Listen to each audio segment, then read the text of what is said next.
rolling, check. Calm and stay off the hardwood. Pump faking, rip shaking. Chilling with.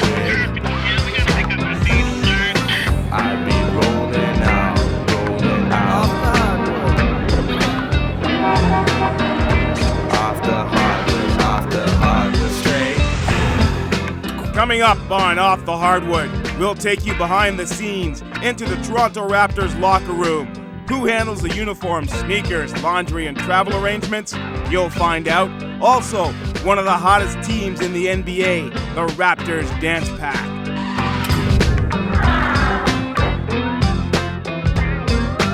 Hey, off the hardwood.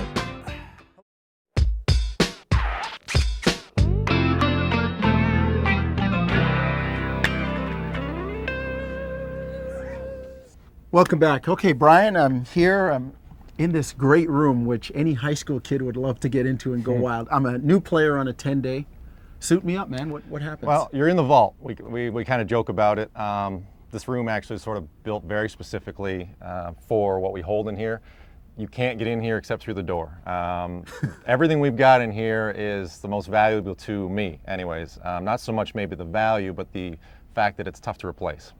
It's all the uniforms for all the players, both sets, everything we've got locked away in here. So when the team travels the night before a game, if you've got a back-to-back or you finished a home game, this would be the place where you would have to come and do your work. Yep, this is where myself or Kevin, who works with me, we come in and we'll pack our bags for the road. In the meantime, we like to have everything hanging, just keeps it looking best.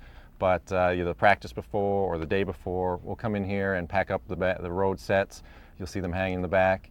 Also where we keep all of the home gear. Again, we hang dry as much as we can, and this allows it to hang nicely and safely.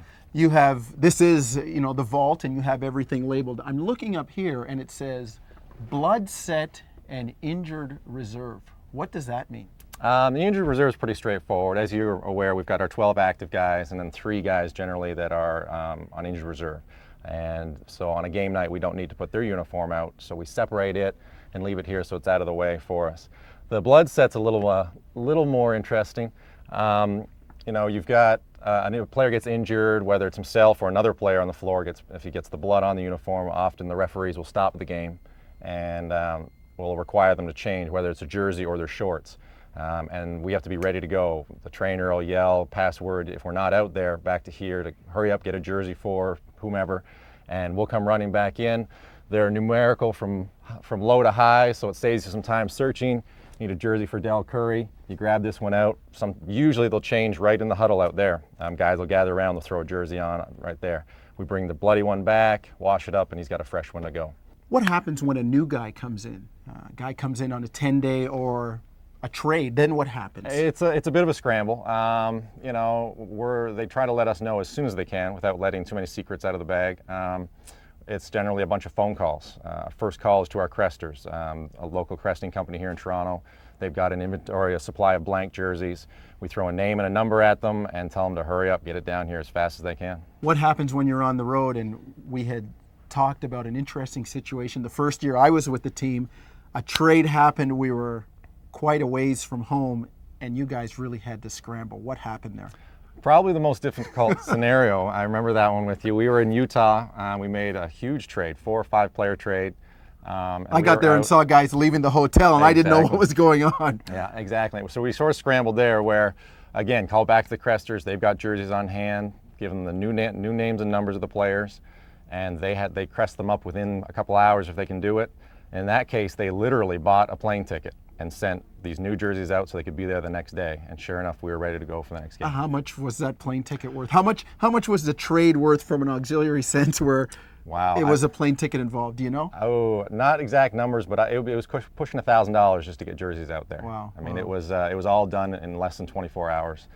So the jersey could be there and ready for the next game. What about the shoes, Brian? One of the biggest things around is a shoe deal. And, players, I see shoes in here. There are shoes. Are the shoes kept in another room? We've got a whole other room, again, that resembles sort of the back of a Foot Locker, a shoe store, where we keep all kinds of shoes on hand. Every player's got his sort of likes, dislikes. He wants to try something. along as well as the whole range of sizes. So we keep that. There isn't room in here for the numbers of shoes we keep. Brian, who's responsible for coordinating some of that? The guys decide they're going to wear black shoes or white shoes. How much does that impact on what you and Kevin do? It's definitely a team vote. Start of the year, we've gotten on this trend the last few years where we're wearing black shoes on the road, white shoes at home. And it does create a lot more work, but the guys like the feel, they like the look of it. So it's just a matter of Kevin and I being sure that we've got enough of each supply on hand. And it's just a team vote if they want to wear black at home or black throughout the playoffs, that kind of thing. It's whatever mental edge they can use. Now, it also involves a lot of the little things too, because sometimes I notice with the black shoes go the black socks. And what does that pose a problem for you? Not a problem, but again, it snowballs. Then you need black. You need a lot of options. You go from black socks to black sweatbands to purple sweatbands to white when you're at home. So it keeps us busy, definitely. But who's the guy that's probably the most high maintenance in terms of, the shoes, the socks, Jerome, I know Jerome Williams with those high socks. I know he needs some work. No, Jerome's pretty good because he's the only one, and we have a lot of those around, as a matter of fact. The highest maintenance guy is gone, was Oak with his shoes. Very specific, but took care of you. He's always great about it, polite, knew as long as you're doing your best. But he was a lot of work just keeping him in shoes all year long. Now, you talk about veteran players, and I know in the actual locker room, there's a little bit of a pecking order there. Why don't we go in the locker room and see what goes on in there? Sounds good. Here we are in a place where not many people get to visit or not many people get to see, but you spend a lot of time in here, Brian, and on a game day in the locker room, what is involved for you? Well, on a typical game day, we'll practice for an hour in the morning. So we come in, Kevin and I set up, and the room itself is set, pretty tidy, as neat as we can make it. Guys come in, practice for the hour, and leave it sort of how it looks now, in a bit of a mess. So then before lunch, we have to tidy it up again, and then go through and set the game uniforms out into each locker. How many lockers, stalls, cubicles are actually in here? We've got 18 in total. Okay. 6, it's broken up into thirds, 6 in each third. So now I'm looking over here, and this seems to be kind of power row, Antonio Davis. And I'm looking at Vince Carter's locker, and there's an empty one beside him. Michael Bradley's beside him. Don't tell me the rookie's got 2 lockers. No, certainly not. Vince usually needs a little bit more room just because of the media after the games. Sometimes the worst seat in the house could be next to Vince in a locker room because you'll get your toes stepped on afterwards with the rush of media. Bradley might feel a little bit more room, but Antonio specifically asked for Bradley to be put beside him, sort of take the rook under his arm, keep a check on him, keep it in line. So that's why they're next to one another. Now, I noticed that there's a lot of laundry kind of lying around the place. Is that part of your duties and Kevin's duties as well? Absolutely. Kevin and I will sort of wander through, and we like the guys to keep their lockers as neat as they can on their own. We don't want to get into too much of their personal gear, but we still make an effort to try and tidy things up as much as we can. Make it look presentable. Off the hardwood. So, Kevin, how much do you actually do in terms of the volume of laundry? We do quite a bit. After every shoot around or after every practice, we're always doing laundry. Seems like I live here. So, on a game day, for example, with guys having a shoot around and then pregame, how many times would you actually be in here doing the laundry? probably anywhere from 3 or 4 times. A day? A day, yeah.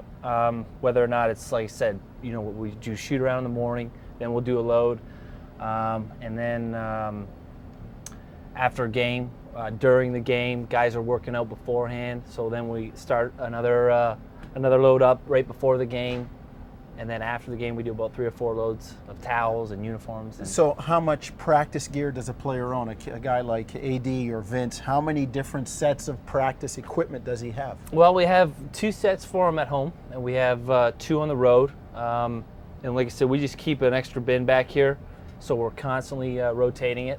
And that's the main thing. We always make sure that we always have a practice gear on their chair, so if they get here before us in the morning, they always have gear, and that's the biggest thing as far as my job. Make sure these guys have what they need. What happens when you go on the road? I know that Brian has talked to us about a lot of the logistics on the road, but what happens in terms of the practice gear and getting it ready for the road? Yep, basically we have 2 sets. This is one of our sets right here. So we got in late last night, we wash it up, we'll put it back in. We have 2 sets so that, if one's dirty, if we do a shoot around in the morning, usually we'll get the visiting team's equipment guy to wash it up for us.